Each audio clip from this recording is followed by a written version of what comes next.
Hey everyone, we are live for another live recording of the Managing Partners podcast. My name is Kevin Daisy and I'll be your host, also the founder of Array Digital. We exist to help law firms grow their case pipeline using digital marketing. So if you need that kind of help, please reach out to us. But today I have a special guest coming out of Chicago, Nicole Scott. Welcome to the show and thanks for joining me. Thank you for having me. Yeah, so we were talking a little bit backstage. So Nicole's actually 1 hour behind. So she's got a little bit of her Friday left ahead of her. And we talked about how it's cold. It's cold outside. So as we're recording this anyway, it's temperatures have dropped quite a bit. And in Virginia here, it's in the 50s, and it is there too. So it looks like fall's in full swing. So, Nicole, let's really want to hear your story, how you became an attorney, what got you started, and of course you run your own firm, your own practice. Yes. So give us kind of that story of how you got started and how you ended up with your own practice. Okay. So I am an attorney. I say this was kind of destined for me. Just quick on my background, I come from two parents who were both on drugs when they had me, and so that resulted in me residing between my maternal and paternal grandparents. And when my father was deported. He's from Jamaica originally, so he got deported back to Jamaica. And Wow.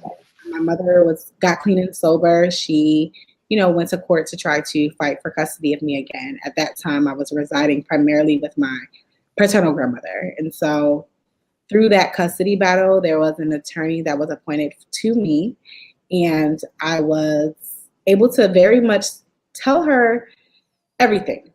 I was able to be honest with her. She was the only person in the situation that I was able to be completely honest and completely myself with. I was like 8, about between the ages of 6 and 8, this was going on that I remember. So at that time, I didn't have an outlet.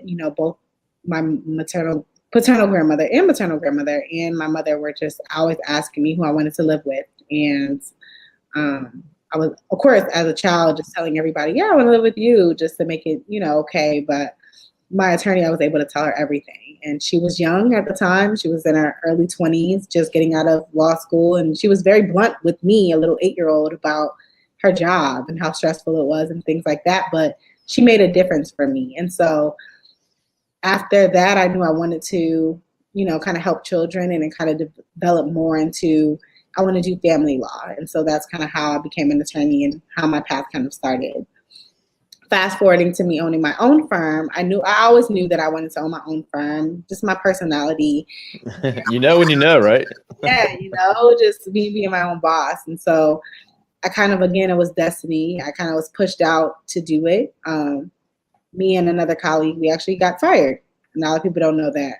So we got fired from our jobs for something. It wasn't something that we did on our work or anything. It was very much personality conflicts. We weren't getting treated fairly. And so it started to kind of show in how we approached our positionings. And so from that day, we had no choice. We had to kind of go out on our own. And so I was grateful enough to be able to have at least, I would say, 15 to 20 clients wanted to follow me when I left. And so that's kind of how I got my footing, and I was able to build from there. That's amazing story. Sorry you had to go through that. And it puts you on the track that you're on. But are you familiar with court-appointed special advocates?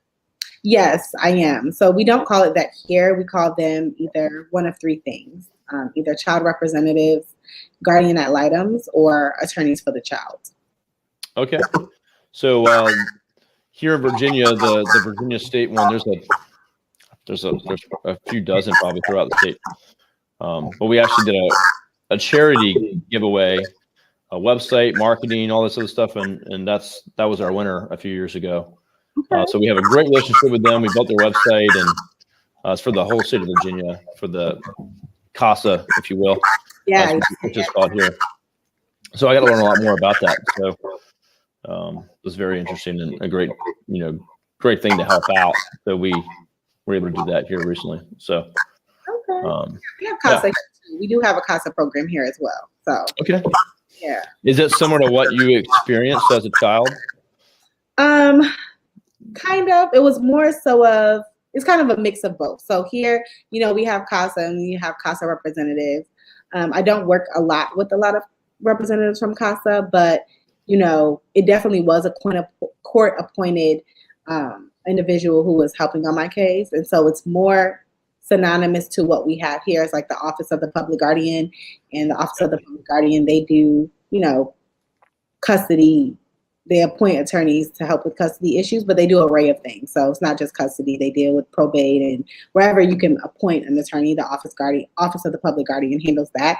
So I would say it was kind of like CASA, but more of like the Office of Public Guardian here. Okay. Excellent. Well, that's my only knowledge of that. So just figure out, throw that out there. So tell me more about your firm, what you really focus on, and what you've come to specialize in. Okay, so my focus throughout my career has been family law. Like I said, kind of from my background, I've always known that that's what I wanted to get into. So that's what my firm does. We do divorce, custody, child support, visitation, orders of protection. We've ventured into estate planning. Okay. So that's what we focus on. Oh yeah, the reason I ask is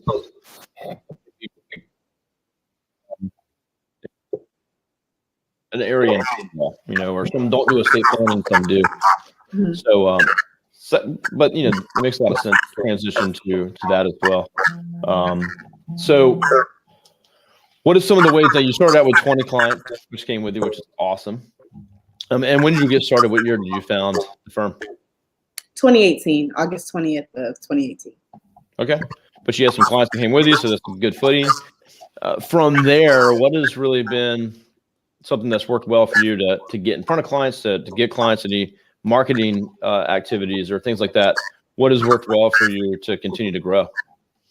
Outside of word of mouth and, constantly getting referrals from either colleagues or past clients, I try to stay relevant, right? So a lot of that comes from social media. Social media is a undermined tool. I don't think a lot of attorneys, it's kind of foreign for them. And so a lot of attorneys don't market on social media as much as they should, as much as they could. And they don't maximize that as a tool of marketing. And so I've tried to use that as kind of a niche for me, especially because I'm a younger attorney, right?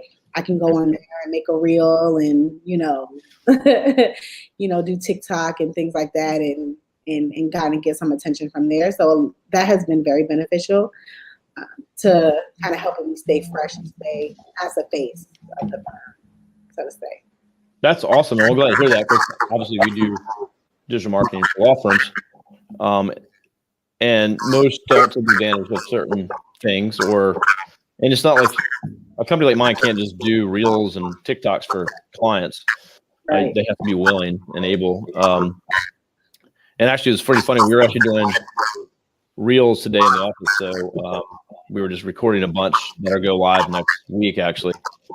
So me and my business partner. So we try to take advantage of it as much as we can, but we're kind of new to doing reels ourselves. And we're a marketing company. So it's just, where's your audience? You got to try to figure out who's watching, who's checking it out. And I think for you, it makes a lot of sense, for sure. For us as attorneys on Instagram, of course they are. So we know that's going to be a good spot. TikTok, maybe not so much, but right. I've heard a lot of attorneys of some that you would not even expect. There's a gentleman we had on, an older gentleman, attorney, who has like 500,000 followers on TikTok. And it's worked very well for him. And there's other ones that have reels, podcasts. So it's really cool to see what some attorneys are doing. Yeah.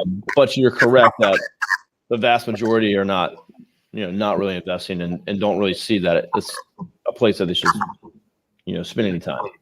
Right. So, I'm glad to see that you're doing that. That's awesome. Thank you.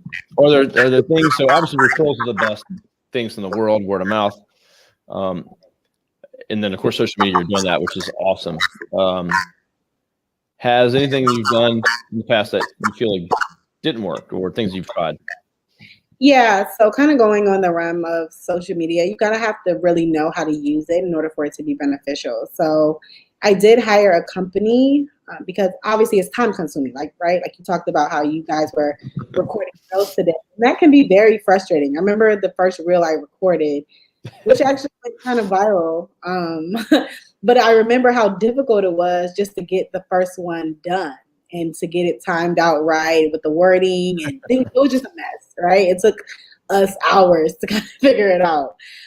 So it can be time consuming, and just even keeping up with the posting, right? People want to see, the consistency. That's the key to social media is, figuring out the algorithm and getting the consistency down packed. That takes time. I don't have that time. So I hired a company to help me, and it was like one of the worst. I think I wasted so much money doing that.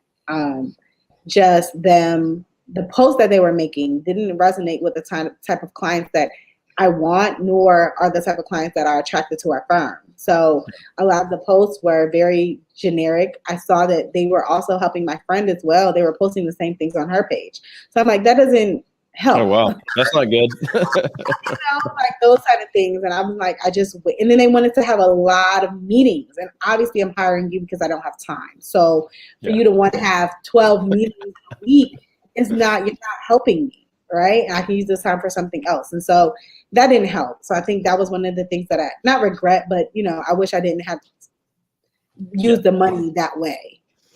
No, 100%. And that's a good, for me, we say that a lot, and a lot of our attorneys, they don't have time. And, we try to, I know for us, my firm, that would be a big mistake, is one, putting out generic content, reusing content for someone else. That's not good at all. And then we try to keep in mind that the attorneys are busy, and that's, we're a done for you service, not, we need some like approval maybe, but other than that, we need to take up least amount of your time as possible. So, well, sorry that was the experience you had with that company, but I love what you're doing with all the reels. I'm going to take a look at your Instagram. And everyone, if you're tuning in right now, on the screen, if you're on YouTube, LinkedIn, and watching this, Nicole's website just below.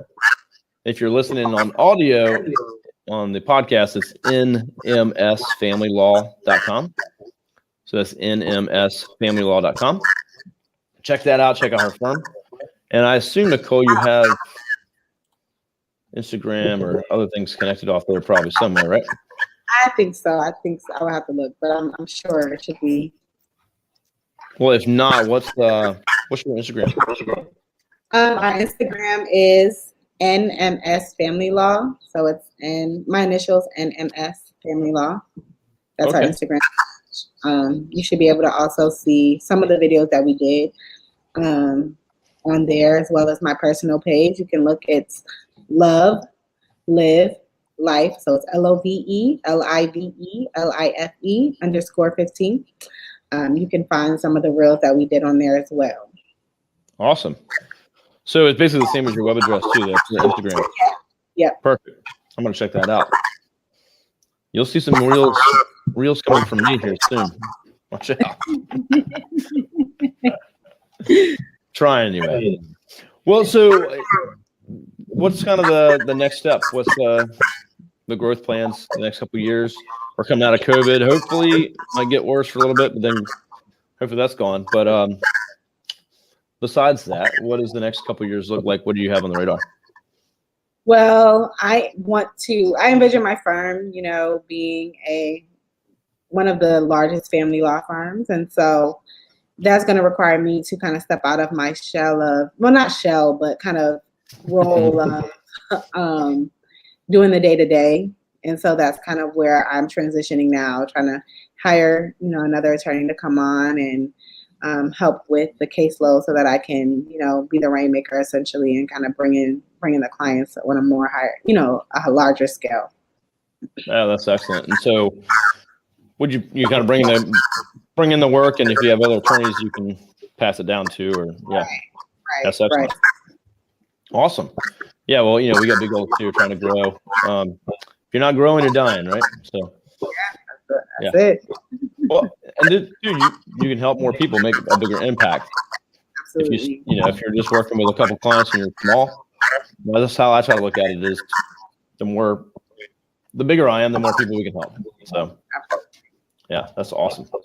Well, I appreciate you sharing all this today with me. I want to check out your reels for sure. I'm going to definitely do that. Anything else you wanted to share with the audience before we go? Any tip you give to maybe a young person or a younger attorney thinking about going on their own? If you're gonna do it, just do it scared, right? Do it afraid. People don't do things because of fear, but just do it. You'll be surprised at your own self. Yeah, I think conditions will never be perfect. No, never. You'll never have enough money saved up. You'll never have anything just right. So I know that's hard to do. So.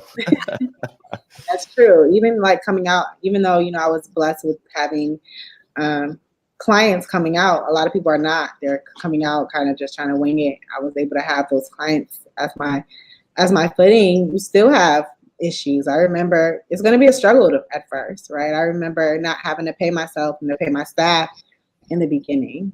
So those are humbling beginnings, but it's necessary to kind of see your growth. So don't worry about the struggle. One day, we're all examples that it doesn't last forever. Love it. Great message. Everyone out there, if you're listening and thinking about going your own, just do it. Get out there. Do a little bit of planning, but you can't just wait forever. You just got to do it. So love the message. Thanks, Nicole. Appreciate you sharing that today with us. Everyone listening, you can check out Nicole's episode soon. It'll be up on our website. It'll also be up on YouTube. And you can check it out on our website at roadlaw.com/podcast. It'll also be up on my LinkedIn. And we're going to create some really cool content for Instagram and other platforms as well. Nicole will share that with you. And we'll tag you when we post. And so look for that from our team. And then if you need any help, the audience or Nicole, with websites, marketing, those kinds of things, that's what we do. We help you get found on Google, online, professional websites. So anyone needs that kind of help, please reach out to us. Happy to collaborate and share if you got any questions. And that's all you have. That's totally fine too. So just reach out and happy to help. Nicole, anything else before we go? No, just thank you for the opportunity to speak to your audience. No, absolutely. I appreciate your tips and what you've done and the experience you've had. Just stay on with me for a second. Everyone else, have a great day, and we will talk to you soon.